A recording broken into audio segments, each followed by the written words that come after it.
very fortunate to have His Grace Devakinandan Prabhuji today for this Sravan Utsav. So, a brief introduction of Devakinandan Prabhuji. Prabhuji is a senior disciple of His Holiness Mahavishnu Goswami Maharaj. Prabhuji has personally served Maharaj very sincerely and closely for many years. He was introduced to Krishna consciousness in 1983 at the age of 13 in Singapore through Srila Prabhupada's Srimad Bhagavatam, and he has been studying and speaking on Bhagavatam for so many years since then. In Singapore, Prabhuji oversees the management of ISKCON Center. He's also the zonal supervisor for preaching and devotional activities in Singapore. He's also a global GBC, and he's the General Legal Counsel for ISKCON worldwide. Prior to COVID, Prabhuji, on the instructions of his spiritual master, he used to travel regularly to various countries around the world, including America and the Middle East, giving classes on Srimad Bhagavatam. Prabhuji also sings very melodious and beautiful bhajans and kirtans. And I have personally heard so many lectures from Devakinandan Prabhuji, and I admire Prabhuji's time management skills as well as so many services Prabhuji does tirelessly, and still he finds time for all of us whenever we request him to come and give some lectures and Krishna Katha for us. So, and I'm sure that in the last Sravan Utsav, those who have heard Devakinandan Prabhuji's lecture, they still remembers the mesmerizing way that Prabhuji explains Krishna Katha. And that is why, on popular demand, everyone requested that they want to hear from Devakinandan Prabhuji again. That is why we are here again. So, our very grateful thanks to Prabhuji for finding time. Actually, he had just traveled a long distance in a flight, and he had just landed, and still he is here immediately in 5-10 minutes after coming home. He is ready, and he's there for giving lecture for all of us. So there are so many things that we can learn from Prabhuji. So let us welcome Prabhuji for this Sravan Utsav by loudly chanting the Hare Krishna Maha Mantra. Hare Krishna, Hare Krishna, Krishna Krishna, Hare Rama, Hare Rama, Hare Rama, Rama, Hare Hare. Thank you very much, Prabhuji. Over to you, Prabhuji. Hare Krishna. Thank you, Ambrish Maharaj Prabhu, and thank you to all the devotees who have gathered here. Many of you look very familiar, both when you put on the video and sometimes by name, as I recall. Some of my best experiences last year were actually having the service of having your Sadhu Sangha. I remember some of the questions that you put forward, and I could tell that this congregation is very serious in its sadhana and in its approach to devotional service. And I think so much of it has to do with the inspirational leadership that you are getting from Ambrish Maharaj Prabhu and Mataji. And it's also got to do with all of your individual sincerity to take up Krishna consciousness seriously. And what better way to do it than to have this wonderful gathering of Sravan Utsav. So it is actually my privilege and honor to be able to get Sadhu Sangha immediately after touching down. It's a good way to land, as I was telling Ambrish Maharaj Prabhu. Otherwise, landing can be very precarious, but landing with Bhagavatam is very good, you know. So we want, I think I was given this nice service of looking at chapter 36 of Krishna Book. And the chapter is entitled Kamsa Sends Akrura, right? For Krishna, yes. So it's a very nice chapter. I read the chapter last night in the plane. So it was good, you know, that I could read to try and understand some of the points that the chapter brings up. So perhaps, you know, in this time with all of you, we can remember some nice points from Krishna Book. Om Namo Bhagavate Vasudevaya. Om Namo Bhagavate Vasudevaya. Om Namo Bhagavate Vasudevaya. Narayanam Namaskritya Naram chaiva narottamam Devim Saraswatim Vyasam Tato Jayam Udiraye Nasta Praeshu Abhadreshu Nityam Bhagavata Sevaya Bhagavati Uttama Shloke Bhaktir Bhavati Naishtiki. Jai Grantaraj Srimad Bhagavatam ki. In this chapter, one thing I realized when I was reading this chapter, even though the chapter states actually that Kamsa sends Akrura for Krishna, this is actually at the tail end of the chapter. And while I was thinking that this chapter would be on Akrura, I then realized that the majority of what Akrura would be doing would be actually in chapter 37. But interestingly, in this chapter, there is a very nice episode. 2 episodes in this chapter are very important for us. And both of them give us very nice points for us to improve and reflect on our devotional service. The first episode in this chapter is actually the pastime of Krishna slaying the bull demon known as Aristasura. So that actually happens in this chapter. Another thing that's very important in this chapter is that up till this chapter, Kamsa had no idea that Krishna is actually the 8th child of Devaki. Sometimes we forget that, but actually up till now, Kamsa had no clue. He had no clue. He had some inclination, some idea, but it is a pivotal moment after Aristasura is vanquished by Krishna that Narada Muni will come and he will emphatically state, and basically he will leak out the whole secret, as only Narada Muni can, right, in his own transcendental way. So we'll try to understand how what reaction Kamsa had to this. And his reaction is very instructive for us. And then we will hear one point that Akrura brings up towards the end of the chapter. Akrura has a guest role in this chapter, but he is a very important guest because what he says at the end will define how we live in the world as devotees, actually. Prabhupada starts this Krishna book very beautifully by saying that the atmosphere of Vrindavan Dham was always that it was absorbed in the remembrance of Krishna. This is a very important point. Prabhupada starts the chapter by saying Vrindavana was always absorbed in the remembrance and thought of Krishna. So actually, this is what defines Vrindavan Dham. It is not geographical setting that defines Vrindavan Dham. It is not different places that define Vrindavan Dham. Vrindavan Dham is defined by remembrance of Krishna. And this remembrance of Krishna can be done in all the devotional activities that Bhagavatam, Srila Prabhupada, and our acharyas have given us. In 2.4.15 of Srimad Bhagavatam, how to remember Krishna and how to be absorbed in thoughts of Krishna are very nicely given to us by Shukadev Goswami. Yad kirtanam yad smaranam yad ikshanam yad vandanam yad shravanam yad arhanam lokasya sadhyo vidunoti kalmasham tasmai subhadra shravase namo namaha. It's such a nice verse. Shukadev Goswami says, whenever we are trying to glorify Krishna, kirtanam. Whenever we are trying to remember Krishna, smaranam. Whenever we try to see Krishna with the eyes of devotees, that means ikshanam. Whenever we are offering prayers to Krishna, that means vandanam. Whenever we are trying to hear about Krishna, like what we're doing now, shravanam. Whenever we are trying to worship Krishna, and that is arhanam. Whenever anyone does that in any place, lokasya sadhya, whenever anyone does that, sadhya means forthwith, almost immediately. Vidunoti kalmasam. Kalmasam means the effects of sin, and vidunoti means to clean. So the moment we try to remember Krishna, to glorify Krishna, we try to remember Krishna, we take audience of Krishna, we pray to Krishna, we hear about Krishna, and we worship Krishna. 6 things.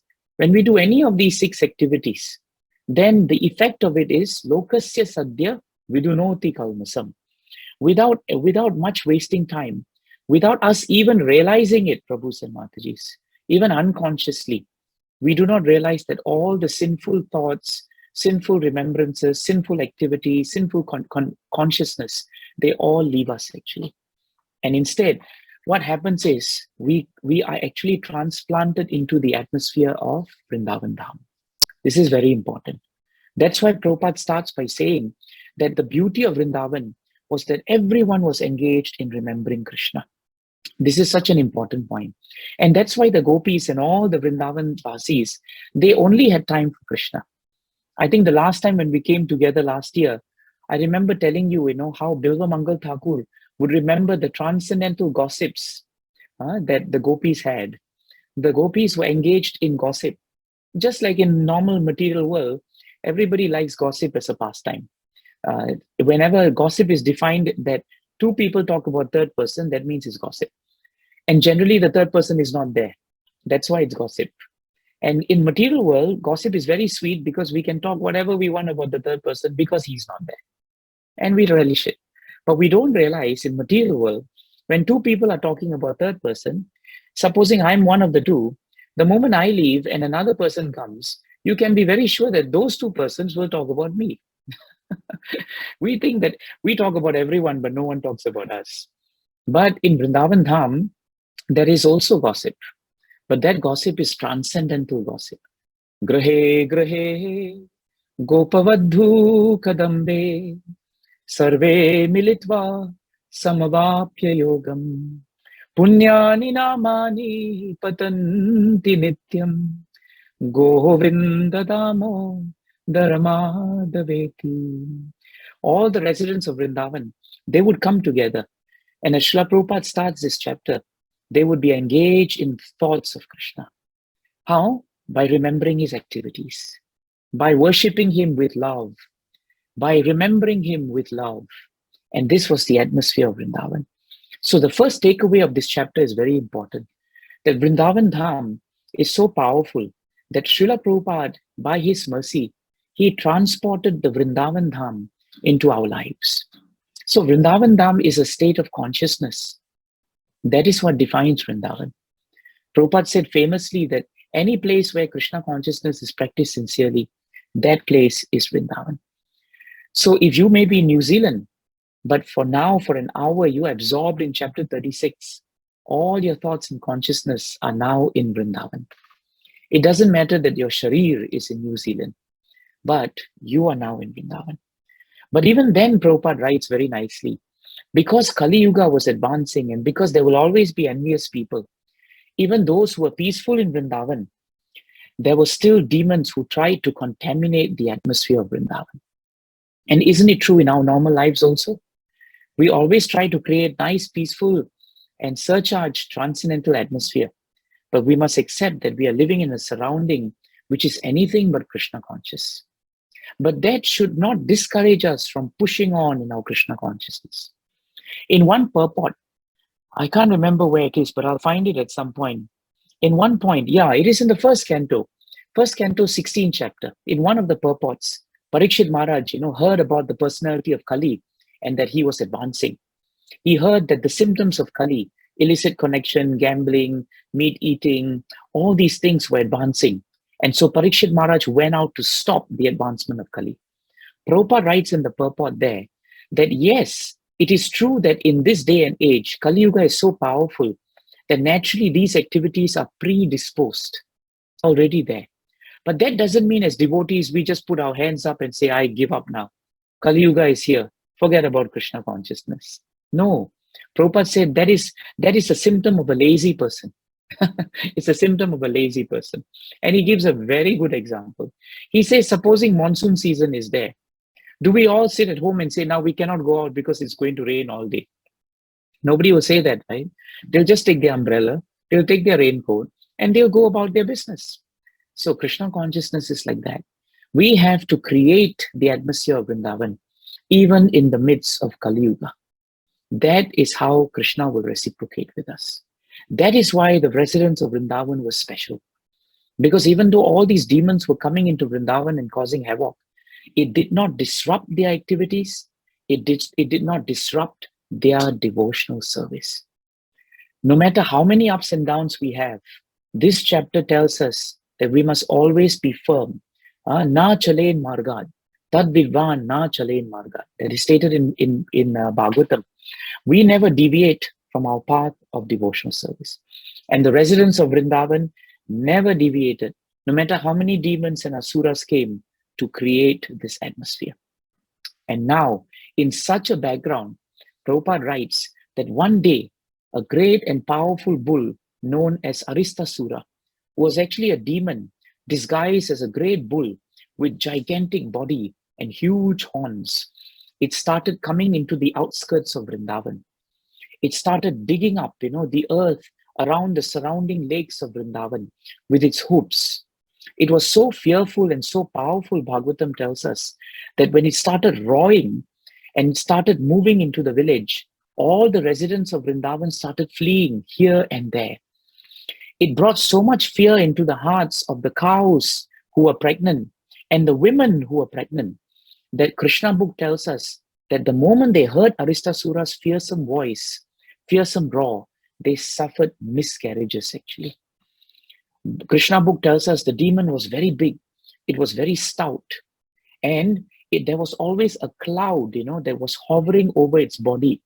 Just like, clouds hover over large mountains. You see them sometimes. In the same way, there were clouds hovering over this huge body of this demon. All the residents of Vrindavan, they were afflicted with great fear. They fled from the villages. And what did they do? Prabhupada writes there, the situation was quite terrible actually. And because the situation was terrible, all the inhabitants of Vrindavan, they began to cry out very nicely. Who did they cry out to? They cried out to Krishna. This is a very important point. When we are in difficulty, who is the first person we turn to is a very good indication of our consciousness.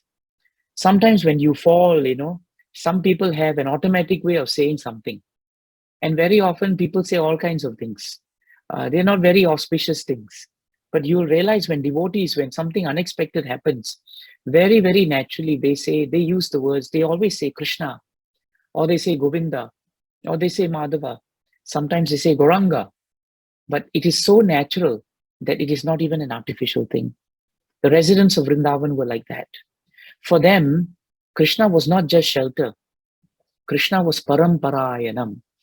He was the source of all sources of shelter. That is very important for us.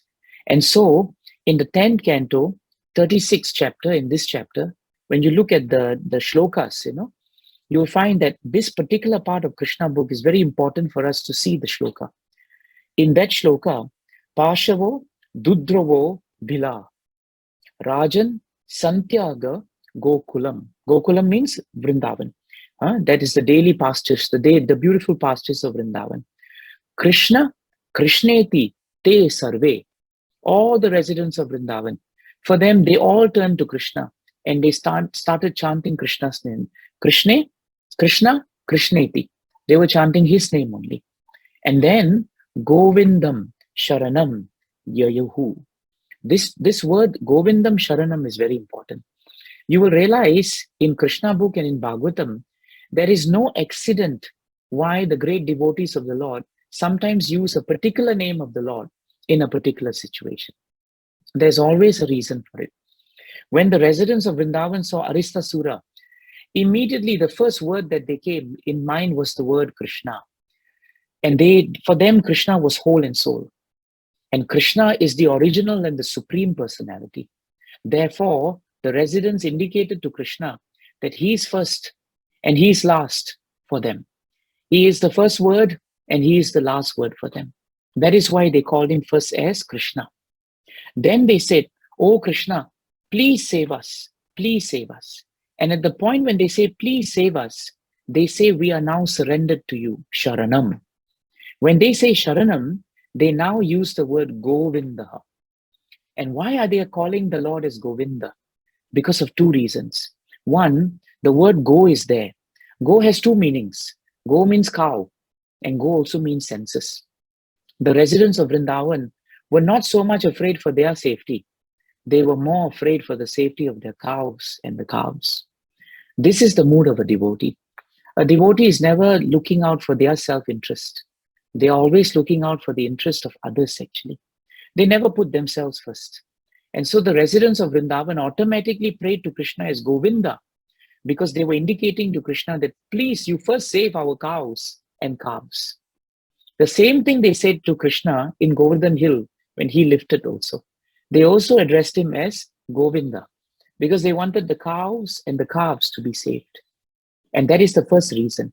The second reason our acharyas say that he is known as Govinda is because they said that Krishna, our senses are disturbed by this Aristasura, but you give pleasure to our senses, and that is why you are Govinda. So please now replace this disturbance of misery which is afflicting our minds and give us the joy of our senses being surrendered to you. So Govinda Sharanam, that is why these two words are there. If we want to surrender to someone, Prabhus and Matajis, we should know that we must surrender to one who is worthy of surrender. In this world, many people surrender to things. Someone may surrender to the boss. Someone may surrender to wife. Wife may surrender to husband. We may both surrender to children. We surrender to our parents. We surrender to situations. But this is not worth taking shelter of, because all these things that we take shelter of, they will also die. Their situation is also impermanent. So why to take shelter of them? So the word before Sharanam is considered to be Sharanyam. Sharanyam means one who is worthy of taking shelter of. So whenever we think of who we should take shelter of, we must remember the residents of Vrindavan in this episode, where they saw Aristasura and they surrendered to Krishna, because Krishna is Sharanyam. He is one who is truly worthy of surrender. And he is worthy of surrender because he will protect the cows and the calves. And only he can give our mind the pleasure of senses, true pleasure. Then the residents of Vrindavan, when they saw Aristasura getting momentum and building the momentum and running into the village, again they turned to Krishna and they said something very nice in the next shloka. Bhagavan apitar viksha gokulam bhaya vidrutam ma bhaishte gira vasya vrishya suram upavaya. So this verse is in 10:36, 6. That was 5, and this is 6. And the thing that's very important here are the two words ma bhaishte. Ma bhaishte means don't be afraid. And this is the greatness of Krishna. When Krishna says don't be afraid, really he means you don't have to be afraid. When Kamsa tells someone don't be afraid, you cannot take Kamsa's word, because Kamsa himself is afraid. He's always afraid of Krishna. So how can someone who's caught in the net tell you, don't worry, I know the way out of the net, just surrender to me? You are in the net, you are not out of the net, so why should I surrender to you? So these residents of Vrindavan, they are very powerful. They are very intelligent. They may not appear educated, but they knew to whom they should surrender. So now Krishna told them, don't be afraid, don't be afraid. What did he do? He then appeared in front of Aristasura and he said, lowest of living entities, why are you frightening the great inhabitants of Gokula? What have they done to you? What will you gain by this action? If you have come to challenge my authority, then I am prepared to fight you. So Krishna threw the gauntlet down for the challenge. And in this way, Prabhupada says, Krishna challenged the great bull. And Bhagavatam tells us this fight was very interesting. The moment Krishna challenged the great bull Aristasura, Aristasura became very angry by the words of Krishna. Why do we become angry? We become angry because we are envious. Why are we envious? We are envious because actually we are proud of who we are. Pride, envy, and anger. These are the 3 roads to hell actually. And all the demons, they always possess these 3 in great quantum. So that is why when Aristasura heard Krishna challenging him, he became very angry because he was actually envious of Krishna. And why was he envious of Krishna? Because he was very proud of his own power. So he charged at Krishna. And Krishna stood before the bull and he just rested his hand, on the shoulder of a friend who was standing next to him. Very casual. Nothing, not in a warrior stance, not getting ready with weapons. He just put one arm up. You've seen him do that with Balram, isn't it? He did that with his friend, one of the Gopas actually. And as Aristasura proceeded in anger, he dug the earth with his hoofs. He lifted his tail, Bhagavatam says, and then he rushed at Krishna. As he pointed his horns at Krishna, and he charged him like a thunderbolt from Indra, Krishna very, very, very powerfully and immediately just caught the horns of this bull, and he just tossed him away like a gigantic elephant can toss away a small elephant. Another thing about Bhagavatam I like is how Bhagavatam makes comparisons, You will never forget the fights when you remember the comparisons. Like when Vritasur was fighting, with Indra, and Indra throws his powerful mace. Bhagavatam tells us Vritasur caught the mace like an elephant would catch a garland of flowers. You'll never forget, right? It's so graphic, So here the description is like a gigantic elephant can just throw away a small elephant. Krishna just took Aristasura by his horns and he just repelled him. Aristasura started perspiring and he appeared very tired, but he took the courage based on his pride and envy and his anger, and he got up. Again, Bhagavatam says, he charged Krishna with great force and anger. And while rushing towards Krishna, he breathed very heavily. Krishna did nothing extraordinary because Krishna himself is extraordinary. He just easily caught the horns again. And this time, he immediately, with great force, threw down Aristasura to the ground. And when he did that, he broke the horns of this great bull demon. The horns were the source of his strength and the source of him giving fear. And the moment the horns were gone, Aristasura became bewildered. Krishna, without stop, began kicking the body of the demon. Again, a nice comparison is given. The kicks that Krishna was giving to the demon was like how someone squeezes wet cloth on the ground. I don't know whether you've done that before. If you try squeezing wet cloth on the ground, you step on it and stamp on it, isn't it? And that is the same way Krishna was doing. Being thus kicked by Krishna, Aristasura rolled over and he began moving his legs violently in the last moments of his life. He was breathing and bleeding from the mouth. And at that moment, because of the force of the kicks, Bhagavatam tells us he was actually passing stool and urine. This is the indignity of a body which has not surrendered to Krishna. You will realize, and I've realized through all my years of experience with devotees, the passing away of devotees is a very powerful and sweet affair. Devotees, do not pass away in a very undignified manner. They often leave this world in a very dignified manner. But I have spent many years when I was younger working with terminally ill patients. I used to go and serve them prasadam in Singapore's hospice. And many of them were atheistic and they had no connection with God. But at the end of their life, somehow they had great fear of the unknown. And as volunteers, we would go there and we would chant. But almost for every 5 persons who died in that way, at least 3 or 4 persons would pass stool and urine in fear when they were leaving their body. And at the end of the day, the body would not, be in a very dignified position. It will be in a very undignified position.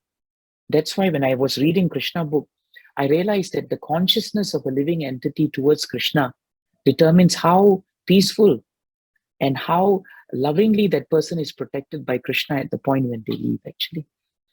And forget about the person who leaves. If they have devotees who are their children, then my experience is because of the devotional service of these devotees, even those who are near and dear, they are also given the protection of the soothing umbrella of Krishna. And they also leave, in a very merciful way. This is the greatness of devotional service. And here we can see that as the life air left Aristasura, his eyes moved up, into the sockets. You have seen this, isn't it? Sometimes it happens. And Prabhupada writes, he passed into the kingdom of death. What is interesting is if you read Prabhupada's translation in the word to word, in the shlokas, right? Then you will find there the word-to-word translation has one more word that's put in. In Krishna book, it is he passed to the kingdom of death. In the word-to-word, it is stated as he passed painfully to the kingdom of death. It is very graphic, to underscore that when we are demonic in mentality, even our life is disturbing and even our death is disturbing also. So this is a very important point for devotees to remember. So Aristasura was killed very quickly by Krishna, very quickly. And that too in the most casual manner, because hardly he used any effort. And all that time, he was putting one hand on the shoulder of his hand, or on the shoulder of his friend. And with the other hand, he was just tossing Aristasura like one would toss wet cloth on the ground. That is Krishna. When the Devatas saw this, they showered flowers. Krishna was the life and soul of the inhabitants of Vrindavan. And all the inhabitants of Vrindavan, when they looked on him, they became what Bhagavatam tells us, for them, he was what we call in English, the cynosure. Prabhupada uses a beautiful word, cynosure. Cynosure means he was the source of all that is good. He is the source of all that is inspiration. Now, when you read the word-to-word meaning of Krishna, at the point when Krishna confronted Aristasura, Bhagavatam uses the name of Krishna as Hari. So today we started with Krishna, then it was Govinda, at the point when he confronts the demon, and when he tells him, Aristasura, why are you causing so much disturbance to the peaceful residents of Vrindavan? He is addressed as Hari. Why? Because Hari means one who can take away the miseries of those who are surrendered to him. So Krishna's main purpose in Vrindavan was not to kill demons. That's a byproduct. Krishna was not a killing machine, by the way. Krishna came to always relieve the distress of his devotees, to take away the miseries.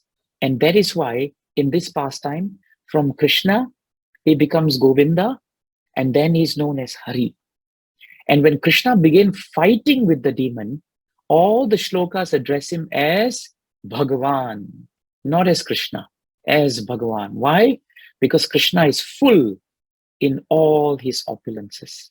And he displayed his opulence of great strength, something that no one could do. So now that Krishna had killed everyone, had all the other demons before, and now he had killed Aristasura, Krishna Book tells us he entered the village of Vrindavan to the joy of all the devotees. And all the devotees looked at Krishna and they were so happy to see him. And at that point of time, Bhagavatam describes Krishna in a very beautiful way. He is described there as Gopinam Nayana Utsavaha. So nice. Gopinam Nayana Utsavaha. Very beautiful. You can find it in 10, 36, 15. It's a very nice way to remember Krishna. Gopinam Nayana Utsavaha. He who is a festival for the eyes of the gopis. And gopis not only refers to the gopis, it refers to all the residents of Vrindavan. Krishna is a perpetual feast for the eyes of the devotees. Isn't it true? Whenever we take darshan of Krishna in the temple, the deities in our house, why we like Krishna? Because in all his forms, Krishna is always smiling. Imagine today Krishna smiles, tomorrow he's in bad mood, he's very grouchy, third day he's very grumpy. Nobody will come and see the deity of Krishna. That's why nobody wants to see our face. Because one day we are happy, next day we look like monkeys, third day we are very handsome. Nobody wants to look at us. But everyone wants to look at Krishna. Why? Gopinam Nayana Mutsavaha. In 12.12.50 of Srimad Bhagavatam, it's a very beautiful verse. For those of you who are preaching, every time you start speaking on Bhagavatam, you should tell the audience why Bhagavatam is so beautiful. And you quote to them 12.12.50. Shukadev Goswami is telling Parikshit Maharaj towards the end of his life. He tells him, Tadeva Ramyam Ruchiram Navam Navam Tadeva Shashvan Manaso Maho Sadvam Tadeva Shokar Navasoshanam Rinam Yad Uttama Shloka Yasho Anugiyate. What is the translation? The words that describe the glories of the all-famous personality of Godhead. That means anytime you describe Krishna, three things will happen. Those words are very attractive. They're very attractive. That's why we can hear Bhagavatam over and over and over again. I should be tired after getting out of the plane. I'm not. I'm enlivened seeing all of you. I'm enlivened just trying to remember Bhagavatam because it is very attractive. Second, it is relishable. In other words, it tastes very nice. No one reading Bhagavatam will tell you, oh Prabhu, I became depressed after reading Bhagavatam. Nobody will tell you. People will tell you, I'm depressed because I'm not reading Bhagavatam. So it's relishable actually. And the third thing that's really important is Navam Navam. Bhagavatam is ever fresh. You all have read Krishna Book up 10 times. You have heard about Krishna ad nauseum. But nobody is nauseated, isn't it? Nobody is nauseated. Everybody is enlivened. It's ever fresh. Ever fresh. You chant Hare Krishna, Krishna Krishna, Hare Hare, Hare Rama, Rama Rama, Hare Hare. How many years we are chanting? But it is ever fresh. You chant Coca-Cola, Coca-Cola, Coca-Cola. Just take one mala of Coca-Cola. You will not be fresh. Your thirst is not quenched. Coca-Cola doesn't appear in front of you. It is a wasted endeavor. But when you chant Krishna's names, it's Navam Navam. So therefore, whenever we talk about Krishna, whether it is starting of Krishna, end of Krishna, beginning of Krishna book, it is Nava Navam. And Shukadev Goswami says, it is actually Manasa Maho Utsavam. This is very important. Reading Bhagavatam and hearing about Krishna is a perpetual festival for the mind. It's a perpetual festival for the mind. That's why I like the term you use. You use Sravan Utsav. That means anytime, anywhere. We don't need an occasion to have an Utsav. Anytime we hear Bhagavatam, it is an Utsava. And when we hear Bhagavatam, it dries up all the oceans of miseries, Prabhus and Matajis. That's why he is known as Gopinam, Nayana Utsavaha. That is the meaning of why he is actually. And Prabhupada says, and the Acharyas say, this is the greatness of Krishna. One moment he's as hard as a thunderbolt killing Aristasura, isn't it? Next moment, he is as soft as a rose to his devotees. Just see. But he's still Krishna. He is still Krishna. That is who he is. And why is he hard as a thunderbolt to some and soft as a rose to others? Because it depends on the attitude of the living entities.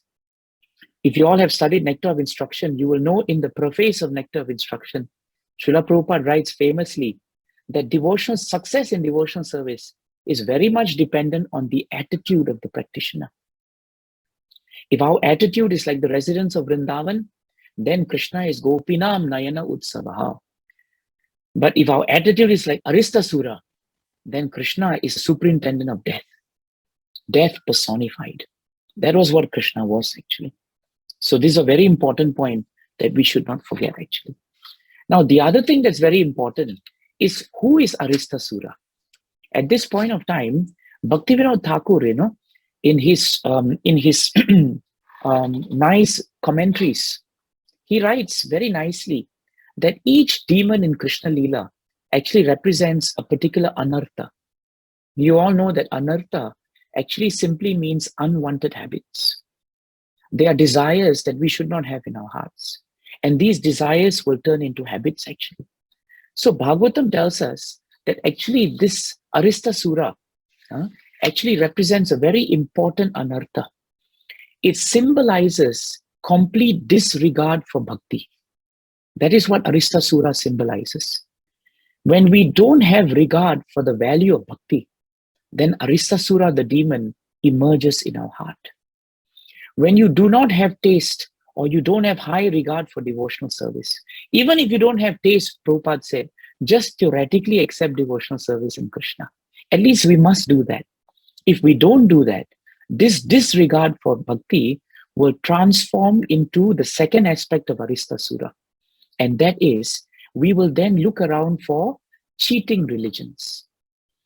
We will look around for those religions which actually do not give us spiritual life. They may give us dharma, some artha, some kama.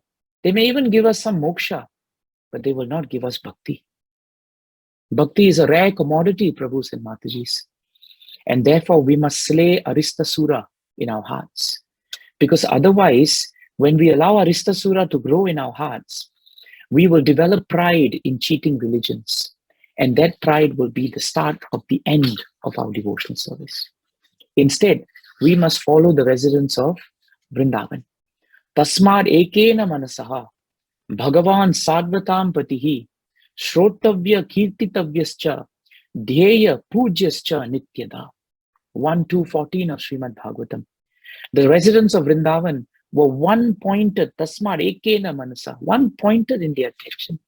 They constantly were hearing, glorifying, remembering, and worshipping Krishna. Why? Because he is Bhagavan Sarvatam Patihi. He is the one who's protecting them. And that is why they became very peaceful.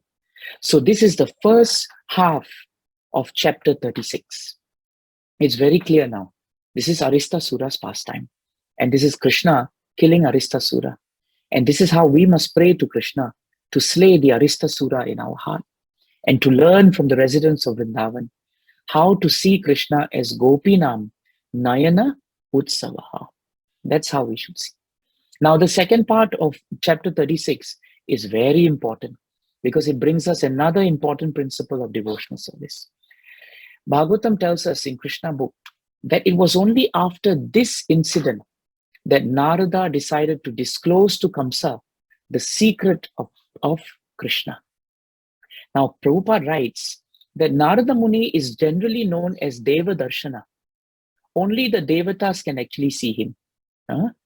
Those who are not qualified, just like they cannot see Krishna, they also cannot see Narada Muni. That's why when Prabhupada, was moving around in all the programs, sometimes people would say, Prabhupada, no one is in the program. And Prabhupada one time famously said, no one is here. No, Narada Muni came for the program. Whenever we're having nice kirtans, Narada Muni is here. And we can't see him. But great pure souls like Prabhupada, they can see him. So, even though Narada could not be seen, but he was so kind that he appeared before Kamsa. That is the greatness of pure devotees. So Narada allowed Kamsa to see him. That's what is written in Krishna Book. Same thing with Krishna, Prabhu's, Mataji's. Krishna allows us to see him. Never take for granted that the deities that you're worshipping in your house, you have created atmosphere and you are able to see them and they are taking your darshan. No, it's opposite. They are allowing us to actually see them. Very important. That is why there is a difference between seeing Krishna and taking darshan of Krishna. Taking darshan means, as Prabhupada writes in Krishna Book, our eyes are anointed with love. Premanjana Churita Bhakti Vilochanena. It is anointed with love. Kamsa did not have any love for Krishna. So his eyes, Duryodhan's eyes, Jarasan's eyes, all these demons' eyes, when they saw Krishna, it was with pride, it was with envy, and it was always with anger. So this is very important. Just because Duryodhan every day could see Krishna in Hastinapur does not make him fortunate. It doesn't make him fortunate. A mosquito can be sitting on the lap of a king, but that doesn't mean the king likes the mosquito, Mosquito is a problem for the king. But someone loving may be seated very far away, but the king may appreciate giving audience to that person. So this is a very important point here. But Prabhupada writes here, even if we are not qualified, even if our consciousness is more Kamsa consciousness than Krishna consciousness, even then, by the process of mercy of the devotees, somehow or another, a moment's time with a devotee can actually ignite the fire of devotional service in us. Isn't it true? Look at Ajamil. Ajamil spent a little time in his early life doing nice devotional service. And then he forgot about all devotional service. Frankly speaking, he took a long annual leave from Bhakti, isn't it? He took a long absence of leave. He went to do whatever he wanted. But the Ajnana Sukriti, this is the beauty of Ajnana Sukriti. It is the subtlety of devotional service, of just that early part of his life, spending some time with his parents, doing some devotional service. That stock did not go away. And so, even without intending to, he named his son Narayana. Imagine. He did not name it. He could have named his son anything, Bobby, Michael, whatever he wanted. but he named his son Narayana, even though he did not call Narayana as Narayana. But see, this is Ajnana Sukriti. If you remember Chitraketu Maharaj pastime, Chitraketu Maharaj lost his child. But initially, Angira Muni had come and given him the benediction of the child. But later, when he lost the child, Angira brought Narada. And Narada planted the seed of devotion in him by waking up the child and forcing the child to say, hey, come back.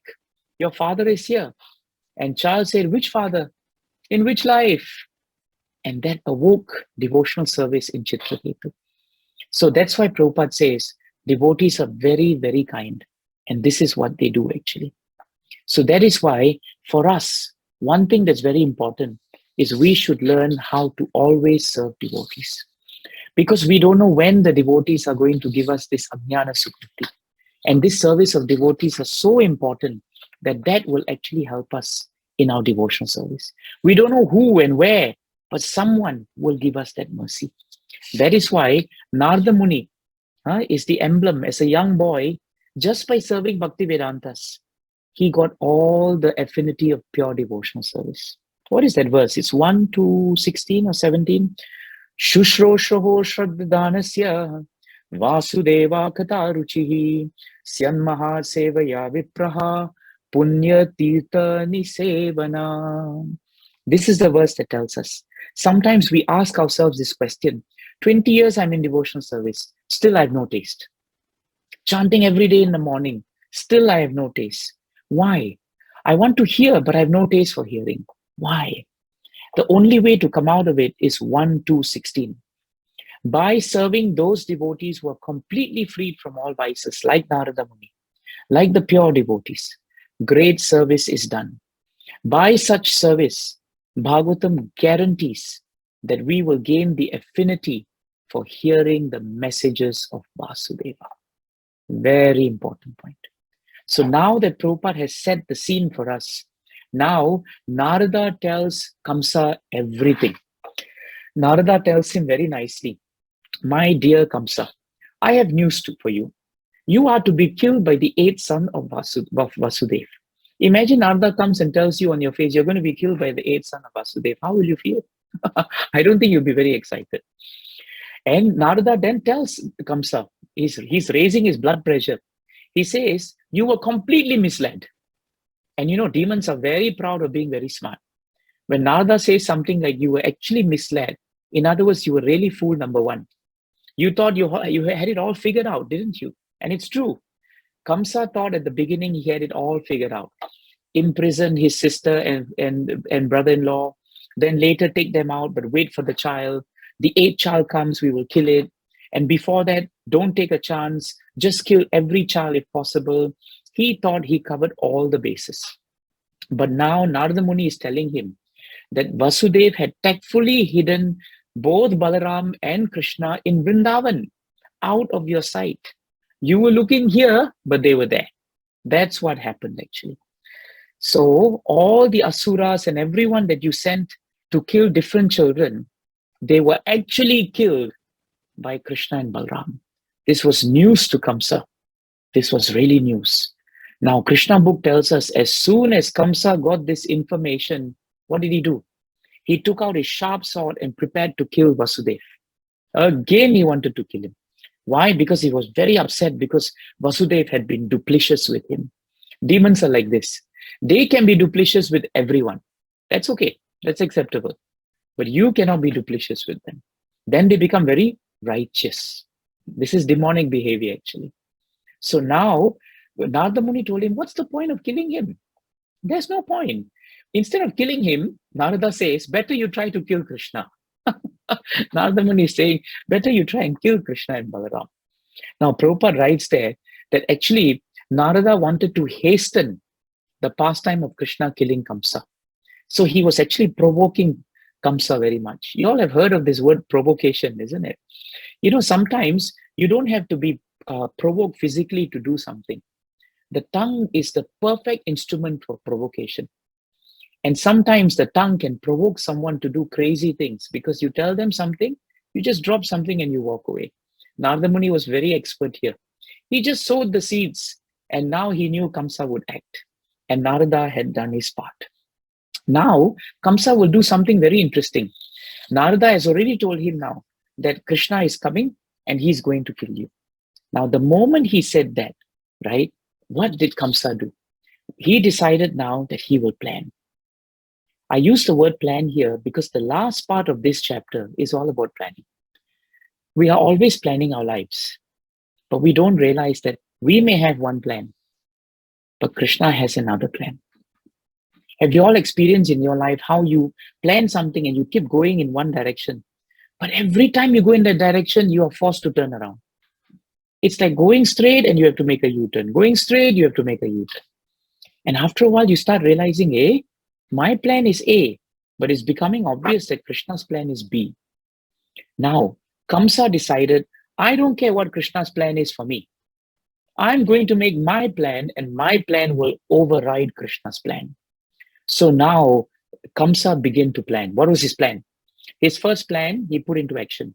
He caught hold of Devaki and Vasudev, and he dispatched them into prison. So many of us don't realize that after Vasudev Devaki came out of prison, halfway through Krishna book, they went back to prison again.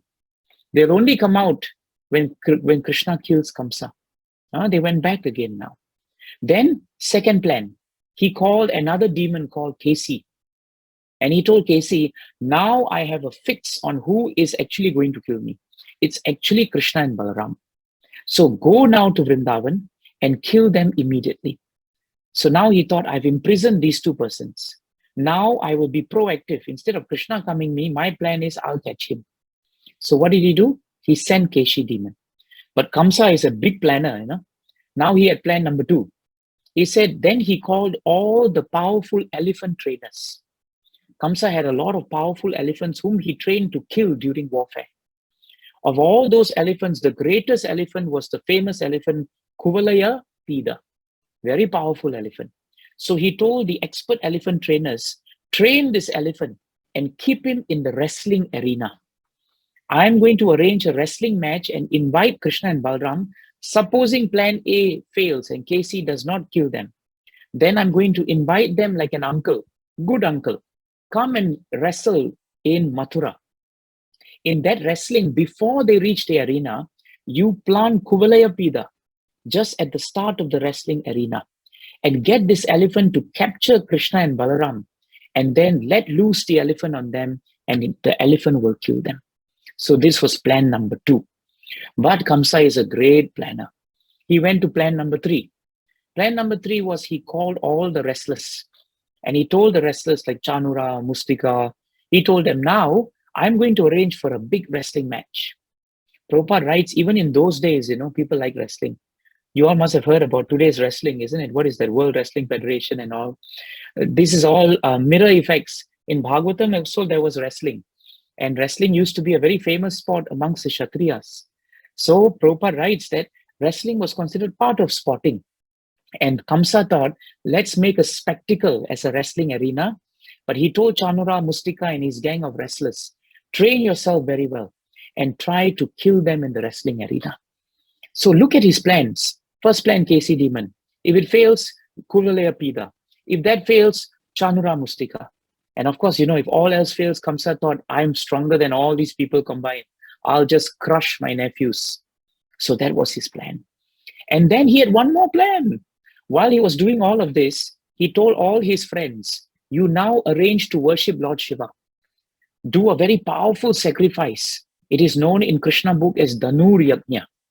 You do that Dhanur Yajna, and after you finish the Dhanur Yajna, make sure that whatever obeisances come there, they must come to me. And I will become very powerful because of that Yajna also. So this was all the plans of Kamsa. And now he had one more plan. I don't know how many plans he had. He now called Akrura. Akrura was one of the great personalities from the Yadu dynasty. And the Yadu dynasty is the dynasty from which Krishna himself was born. He summoned Akrura to come to him. And Akrura was he was wondering why Kamsa is calling me. Because Kamsa was very demonic actually. But Akrura was a great devotee. Kamsa is very smart. When Akrura came, he very politely shook hands with Kamsa. With Akrura, sorry. And then he told him, my dear Akrura, actually, I have no better friend than you in this dynasty. This is also demons. When they want to be nice, nobody can be nicer than a demon. So he said, no one is more dear to me than you. You are very munificent by nature. And as a friend, I am now begging charity from you. I have taken shelter of you exactly like Indra has taken shelter of Vishnu.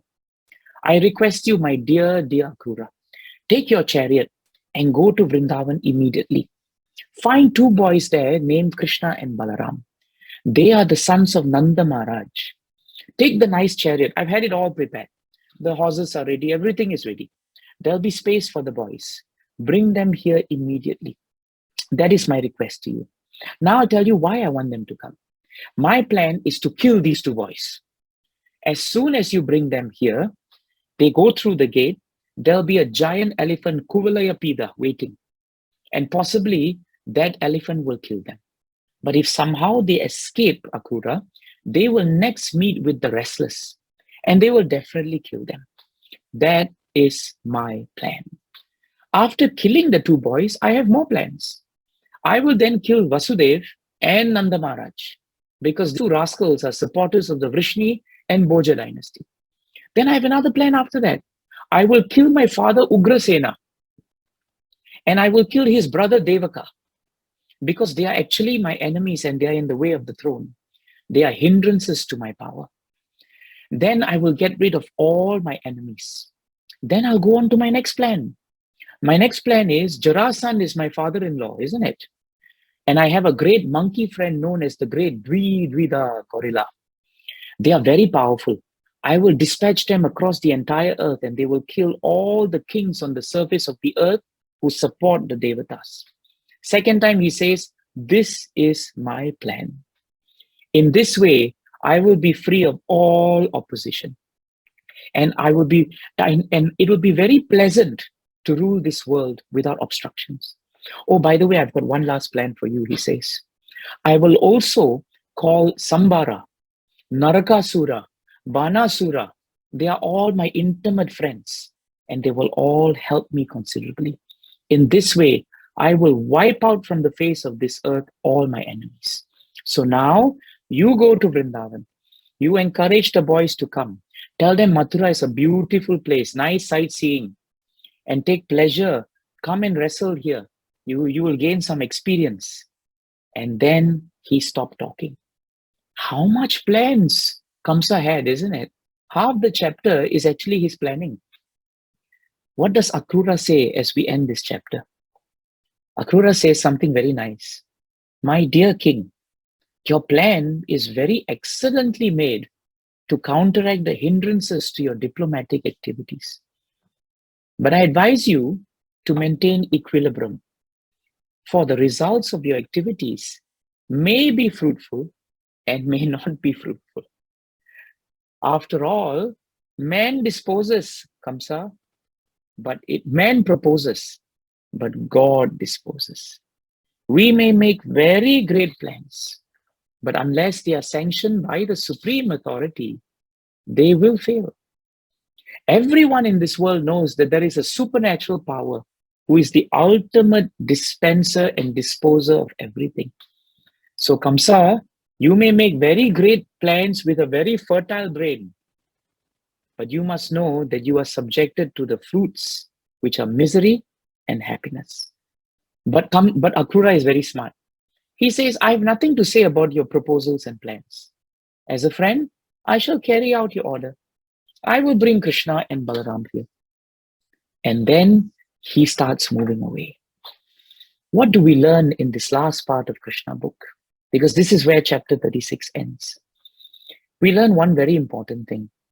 We may have so many plans in the world, but you all know after reading Krishna book that not a single one of Kamsa's plans today in chapter 36 actually got the sanction or the blessing of the Supreme Personality of Godhead.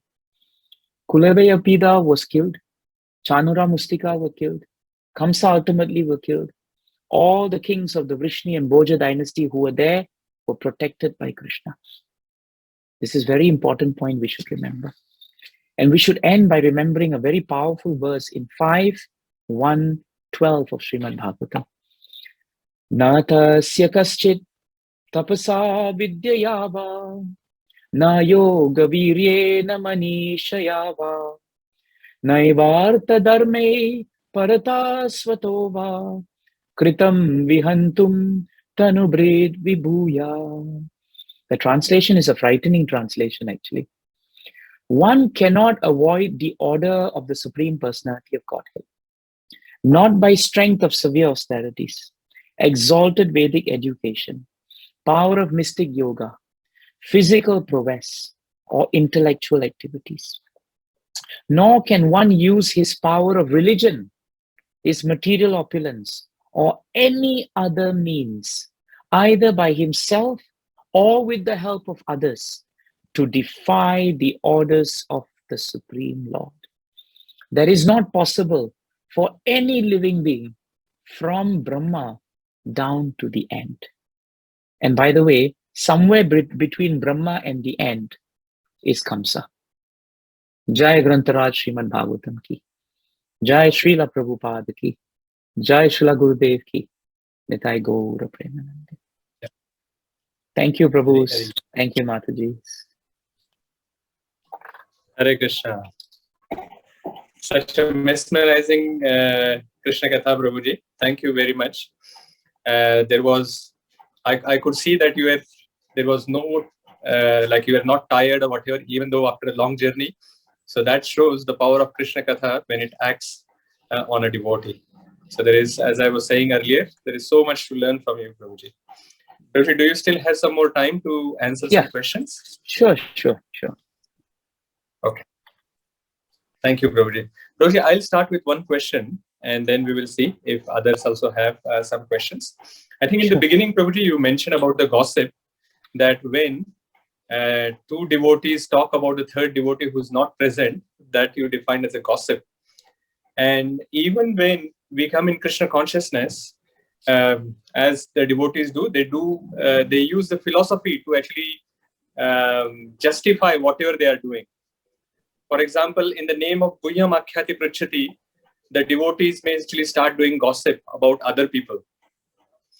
And then I see then the community actually pollutes the community in general. And we also see that even it has the effect on the person who is hearing the gossip, because they also start creating a doubt in their mind. And then it affects over a period of time many devotees like that. So Prabhuji, what suggestions do you have for the three people? One who is gossiping, one who is hearing the gossip, and as a servant leader of the community, what should we be doing to avoid and stop this kind of activities, Prabhuji? If you can very nice enlighten. Point. Yes, Prabhu. One thing I find that's very helpful is that the servant leaders must constantly speak from Bhagavatam about the detriment of offending, criticizing, and speaking behind devotees, especially when we have nothing favorable to say.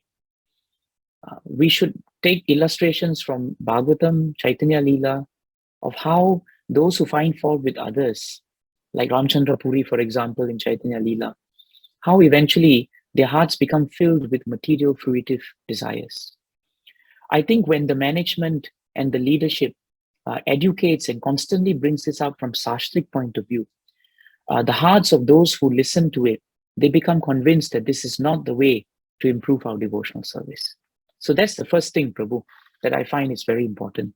If the leadership sets a culture of sharing in Ishta Goshtis, where we are trying to actually serve each other, where we openly speak about something that we may have been hurt because we heard you say something to me, or some statement you said that was not right, but I would rather hear it from you, and have a leader there to be there and to facilitate the exchange. That is the next thing that's very important. So whenever two devotees are not happy about something, they should bring this up in confidence to a senior devotee, who will then guide them to maintain proper levels of discussion about this matter. There will always be some issue about a devotee that we may not like, or which we will find is not correct. We may have to wear that hat, but in our hearts, we should hate the sins. but we should not hate the sinners. This is a very important point that Jesus Christ gave us, and it's at the heart of Bhagavatam also. So Ishta Goshtis should be built up in such a way that if devotees are not happy with each other, they should not short circuit the process by talking bad about each other, behind each other. Neither should they talk to each other and fight with each other, but they should get a senior devotee whom they trust, and they should openly reveal their hearts in each other's presence to that devotee. And that devotee should have the devotional maturity to show both of them that where there is smoke, there is fire. And it takes two hands to clap in any transaction.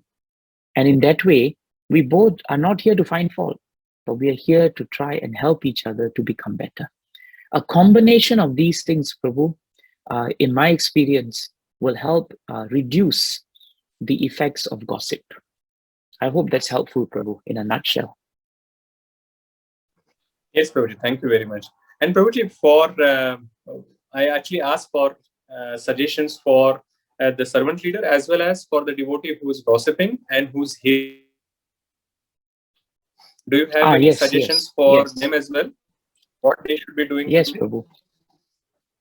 If we hear a devotee, if a devotee comes to us and tells us something not so good about another devotee, the first thing we should do is to politely inform that devotee that actually I don't have the adhikar to actually hear this matter. And frankly speaking, if you are not liking something that a devotee has done, there's no need to come to me. You should be bringing it up either with that devotee in the presence of a leader, or you should just accept it and tolerate it and go on with life. If the devotee who hears this is firm about it and tells that devotee that we should refrain from speaking like this openly or with people in this way, that firmness will protect the devotee who's hearing, and he will not become implicit to the gossip also. The devotee who starts the gossip, he should remember that whenever he speaks about someone, he's actually offending the person and he's offending Krishna. If we understand someone has a defect, understanding that there is a defect and we have to work around that defect is different from judging a person. Supposing we know one Mataji or Prabhu in the congregation is slightly hot-tempered. So when you work with the devotee, at some point some Mahabharat may start. So you are ready for the Mahabharat. That's okay. It's not Vrindavan Dham. But you are ready for it because you recognize that quality. But don't gossip about that quality with others. You tolerate it. That's how the person who is trying to become a better devotee should refrain from speaking about it. If each one plays their role, Prabhu, then actually everything will be perfect. Yes, Prabhuji. Thank you very much, Prabhuji. That was a very wonderful answer to that I will try to implement whatever I can in the community here. But also the suggestions for me for not doing gossip, or if someone comes and tells me about others, what to do. Thank you, Prabhuji. There are many hands up now. So I'm guessing that the way that I'm seeing, that is the sequence. Bharadwajashi Prabhu, please go ahead. Hare Krishna, Prabhuji. Thank you for the wonderful, insightful lecture, Prabhuji. Thank you. Prabhuji, my question is in regards to planning, that all the planning that Kamsa has done, likewise, we also do a lot of planning in our lives. So I just want to understand the origin of this planning. See, mind, one of the characteristic of mind is thinking, feeling, and willing. So one of them is thinking. So it does all the thinking and comes up with ideas and all that. So, and mind is actually part of the Prakriti. And Prakriti is under the guidance of Lord himself. So are these plans actually given by the Lord himself? We also understand that like soul itself, we are just observants, we are aloof from whatever is happening in the body, we are just observing and feeling taking the reactions, the feeling good or bad about what's happening. So so what is the origin of these thoughts? Is it the soul, or is it Lord himself giving these thoughts? Actually, it's a combination, Prabhu. Very often, our mind, Bhagavatam tells us, is the repository of many lives' impressions. It is there. In the 4th canto, 30th chapter, this point is explained between Narad Muni's talk with Prachinabar. He said, in the purport, Prabhupada writes, our mind has millions of impressions. So sometimes we don't know where a thought comes from, but the thought can come from an impression from previous lives. So very often that is one origin of our thoughts. But if our life is devotional in nature, then naturally, because of contact with devotional service, our thoughts, even though they may appear material and they may be driven by desires, they become transformed into spiritual. And at that point of time, Prabhu, Krishna's blessings from the spiritual potency is actually, it becomes the inspiration for such thoughts. That's why you'll find devotees when devotees plan, it is never disruptive. When Kamsa plans, it's very disruptive. When devotees plan, Krishna very often gives blessings. He allows it because the plans are harmonious with Krishna. But when we are under material energy, even though it is Krishna, don't forget, Krishna manifested material energy, Prabhu, because of our desire to be separate from him. This is stated in Sankhya Yoga in the 3rd canto. So material energy is not because Krishna, I wanted to give you material energy. No, because we wanted to be independent. Therefore, Krishna facilitated our independence. So we must move away from that independent planning to planning which is aligned with Guru, Sadhu, and Shastra. That origin, that kind of churning of plans will become very congenial. Does that help, Prabhu? It's a very deep topic, but this is the best I can give you for now. Yes, Prabhuji. Thank you, Prabhuji. Yes, thank you. The next question from Pundarikaksha.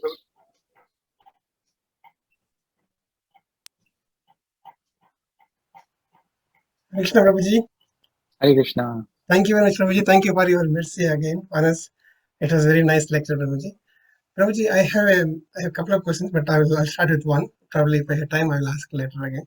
So so when Kamsa is planning, and when he was talking to his associates, he is mentioning about that Indra, that thunderbolt thing, and how Indra is surrendered to Lord Vishnu, right? So that means Kamsa is actually accepting Lord Vishnu as Lord, right? And then he also says I was reading along with you, and it was in another verse saying that these two boys were sent by the planning of demigods with the mercy of the Lord Vishnu. So when he accepts Lord Vishnu as the Lord, and he understands these two boys are coming the mercy of the Lord, even though he doesn't understand Krishna and Vishnu. Krishna is himself is Lord Vishnu. But still, he understands that they're coming from Lord Vishnu's blessing. Then why he's going against the Lord?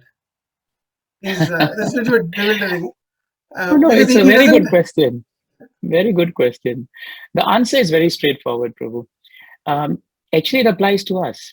Many of us accept Krishna as supreme. Many of us accept that, many things are coming from Krishna. But very often, even though we accept it, it doesn't necessarily translate into us following it. We may not follow it. And the reason why we may not follow it is because maybe we have some pride. We are not convinced. All the demons in Bhagavatam are very consistent. Look at Hiranyakashipu. Hiranyakashipu in the 7th canto had an entire chapter where he was pacifying his mother Diti that your son's death is actually the result of providence, and that the soul is eternal. Why are you crying about your son? His philosophy was perfect, Prabhu. Kamsa also accepted that Vishnu is there, and he accepted that Vishnu is supreme. That is why when Kamsa is slain by Krishna, his destination is higher than most of the atheists. It is stated in Krishna Book that his destination is much higher because he knows that Vishnu is supreme. He just doesn't want to accept it. So knowing something and accepting it is a vastly different thing. And that is why you find that even then, the demons of those years, or at least during Bhagavatam time, actually they were better demons, if I can use the word, than those who are in Kali Yuga. At least they accepted the authority of Vishnu. In Kali Yuga, people don't even accept the authority of Vishnu. So how much degraded that must be, you see. So Prabhu, it's a very important point. Kamsa accepted the authority of Vishnu, except in the sense that he knew there was a Vishnu. but he did not accept the authority of Vishnu over him. That is the subtle difference. I hope that helps people. Yes, Prabhuji. Thank you very much. Thanks. Thank you, Prabhuji. The next question is coming from Sudharma Mataji or Sudanwa Prabhuji. Hare Krishna Prabhuji, Dandavat Pranam. Thanks for the wonderful lecture. It hit me when you said Krishna is not a killing machine. So it was a very profound thing. Prabhuji, the question I got is regarding Akrura. Akrura was a minister for Krishna all through, or he was for Kamsa all through, or he was actually just, he was called upon only to send this message to Krishna? You see, Mataji, because Kamsa was part of the family of the Vrishni Bhoja dynasty, there was a lot of overlapping appointments. You know, everyone was actually working with Kamsa, they were working with Devaka, they were working with Ugrasena. The problem is Kamsa was like the poison in the family. So devotees sometimes, they are kind-hearted, they don't condemn the demons. And if they are born within the same family, they also have relationships with them. Just like, the Pandavas were growing up with Duryodhan and gang. The Pandavas were always nice to them, actually, and they mixed with them. They didn't say, no, this is Asat Sangha, I don't want to talk to you. So Akrura was like that too, He was also mixing with Kamsa. He was also polite to Kamsa. He respected Kamsa. So that was the position, Mataji. And that's why it was very fluid, you see. And that's why he decided, I'll take this up, not to please Kamsa, but because this is a chance for me to go and see Krishna. But why he chose Akrura? Was there any specific reason? He knows he's a devotee of Krishna. Like, then he could have chosen some other, like he has been sending so many demons. He could have sent some other person just to bring them. Why a devotee to get them to kill, right? You see, he wouldn't send a demon to bring Krishna because the nature of demon is to want to kill the Krishna. He knew that only someone with the nature of a devotee will actually be able to attract Krishna. So Kamsa knew that much. That if he imagine if he sent KC demon is not going to say, Krishna, please come with me now, sit on my back. He will fight with him. But he knew that Akrura was the devotee. So he thought, well, why don't I use a devotee to bring Krishna here? Demons think that way too. Demons use everything to their advantage. But by using a devotee, Kamsa actually facilitated Akrura's pastime with Krishna. So therefore, even if we are demonic, if we are in touch with even some point of devotional service, that devotional service will continue unhindered actually. So that is why Kamsa sent a devotee, because he knew in his heart of hearts that if he sent a demon, Krishna will never come. But if he sends a devotee, Krishna will definitely come. Right. Nice question. Very nice question. Yeah. Prabhuji, do you still have some more time, Prabhuji? I have time for maybe 5 to 10 minutes, 5 minutes to 6 minutes maybe. I just have another call in a few minutes, that's all. Happy to take whichever hands are up, I'm happy. Okay, fine, Prabhuji. So the next question is then coming from Sannivas Prabhuji. Hare Krishna, Prabhuji. So I will just request to the devotees when they are asking questions that they can be brief in questions so that Prabhuji can give longer answer. Thank you. Hare Krishna, Prabhuji. Dandavat Pranam. Hare Krishna. Prabhuji. Prabhuji, you mentioned about dharma, dharma, artha, kama, and moksha, and you mentioned the bhakti is the supreme. So can you tell us a little bit more on bhakti, like why it is supreme? A lot of people only stop at only 4. They doesn't know the fifth point. Yeah. So very good point. Bhakti is supreme. Bhakti is considered and accepted by all acharyas in all sampradayas as higher than dharma, artha, kama, and moksha, because bhakti is the only way into the heart of the Supreme Personality of Godhead. Krishna will never give himself completely, wholly, and fully unless and until it is on the platform of bhakti. Bhakti also, Prabhu and Mataji, means that the devotee who practices bhakti, he will have to give up all material motivations. So bhakti is a spectrum. It will start with a lot of mixed bhakti, where we want something from Krishna, we want something from Krishna. But bhakti must eventually bring us to the point where it is ahaituki apratihata. It must be unmotivated, and therefore it will be uninterrupted. And only at that point of bhakti will it be yayatma suprasidati. Then only we will become peaceful and happy in devotional service. So bhakti is rare, because bhakti means Krishna will give himself completely. But dharma, artha, kama, and moksha, Krishna doesn't have to give himself. And anyone who's running after these things, they tend to be fruitively inclined. It becomes a barter transaction. I want something from you. That's why I'm running after you. You know, you all have friends. The best friends are not friends who run after you only when they want something. They are there in good times and bad times. That is friendship. You know that friend who calls you once a year, and you know he's calling you because he needs something. After that, 1 year later only you will hear him. You will not be very excited to give him yourself. But when you have someone who loves you for who you are, you will just give yourself to them. Even in material world, we can understand that sentiment. That sentiment in spiritual world is bhakti. Is that helpful, Mataji and Prabhu? Thank you Thank you, so Prabhu. much, Prabhuji. Hare Krishna. Thank you, Prabhuji. Prabhuji, there are two more questions. So, Kirtivanta Prabhuji, please go ahead. Thank you, Prabhuji. Prabhuji, another very nice class. My question is, you mentioned that Ristasura symbolizes our disregard for bhakti. So my question is, how do we develop that regard for bhakti? We may be practicing it for a while, but we may not still be giving it the importance or the priority, and we take it for granted. And sometimes when things are going well, even with the sloka that you mentioned, Srimad Bhagavatam 5.1.12, we still feel that it's because of my actions that these things are going well, especially if those of us that work, you know that we've got to regularly, during various times, you've got to blow our own trumpet in the material world, and especially at work, and the mind becomes very tricky, and then you start believing that, yes, this is because of my actions. So how do we develop that regard for bhakti, and how do we also keep in mind that we are not the doers and that it is all happening because of the Lord being sanctioning it? The first important thing to keep that mindset, Prabhu, is sadhu sangha. The more we are in the association of devotees who have that mindset, that association will rub off on us. And we will be able to see by the way that these devotees behave, that they are completely untouched by how powerful the activities can be. They remain always on the ground, and they always attribute it to the mercy of their spiritual master and to the Vaishnavas. So it takes practice, like everything else. And that practice is facilitated on the platform of sadhu sangha. The second thing that's very important is to continuously develop a proper program to read Srila Prabhupada's books.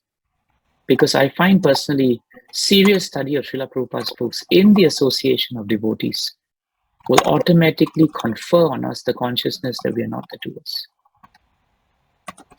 That's why Srila Prabhupada gave us his books. I hope that helps, Prabhu. Yes, Prabhu. Thank you. Hare Krishna. Thank you, Prabhuji. Prabhuji, the last question is from Sumit Prabhuji. Hare Krishna, Prabhuji. Hare Krishna. Hare Krishna. Very nice to see you, Prabhuji, again. Nice to see you, Prabhu. Prabhuji, my question was, Kamsa, every time he said Kamsa believed that the last backup plan that he can go and defeat Krishna, but he never went first. He always kept on sending someone. Why is that? The problem with demons is that actually they are cowards at heart. And very often self-preservation is the first law of nature for them. Kamsa was actually very fearful of Krishna. And because he was so fearful, he tried every means for others to kill Krishna before he could kill Krishna finally. And that's how demons behave. They will try to make use of others and exploit others to do what they should do. And devotees should learn this, that when we have to do something, better we do it ourselves. Don't get others to do it. If we want to engage someone, that's different.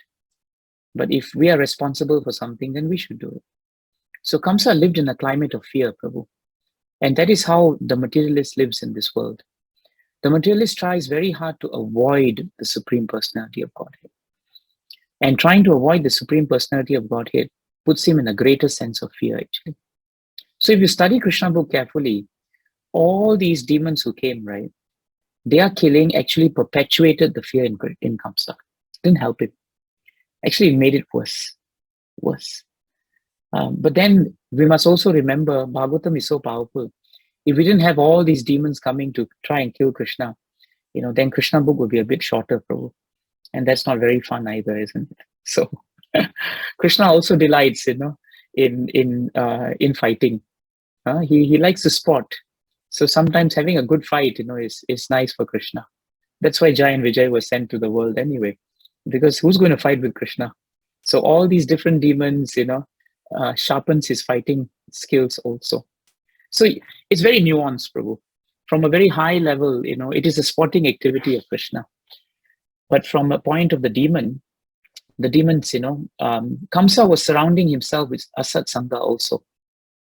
And just like devotee leaders engage everyone in devotional activities, demonic leaders engage everyone in demonic activities. And that's what Kamsa did with all these ISKCE and Aristasura and everyone who came. He gave them wrong engagement and he gave them wrong leadership. And see the danger of wrong leadership. In the end, they were all vanquished. They were all destroyed. So you're all fortunate to be under the leadership, of Ambrish Maharaj, Prabhu, his wife. And we are all fortunate to be under the leadership of Srila Prabhupada. That is our great fortune. I hope that helps, Prabhu. Yep. Thank you so much, Prabhuji. Thank you. Thank you so much, Prabhuji. Your last was so wonderful, and I took so many notes, and some of those points we have already started implementing in Wellington. So I'm sure that from this lecture as well, we will be able to implement some practical things as well in our day-to-day life here, and that would definitely take us further and closer to Krishna. And we are hoping that we will be able to hear from you again in the Sravan Utsav, and I'll touch base with you to find out when next you are available, so that we can hear from you again, Prabhuji. So let us show our gratitude. Thank you so much for keeping me engaged, Prabhu, and thank you all for your wonderful sadhu sangha. Hare Krishna. So let us show our gratitude by loudly chanting Hare Krishna Maha Mantra for Devakinandan Prabhuji. Hare Krishna, Krishna Krishna, Hare Hare, Hare Rama, Rama Rama, Hare Hare.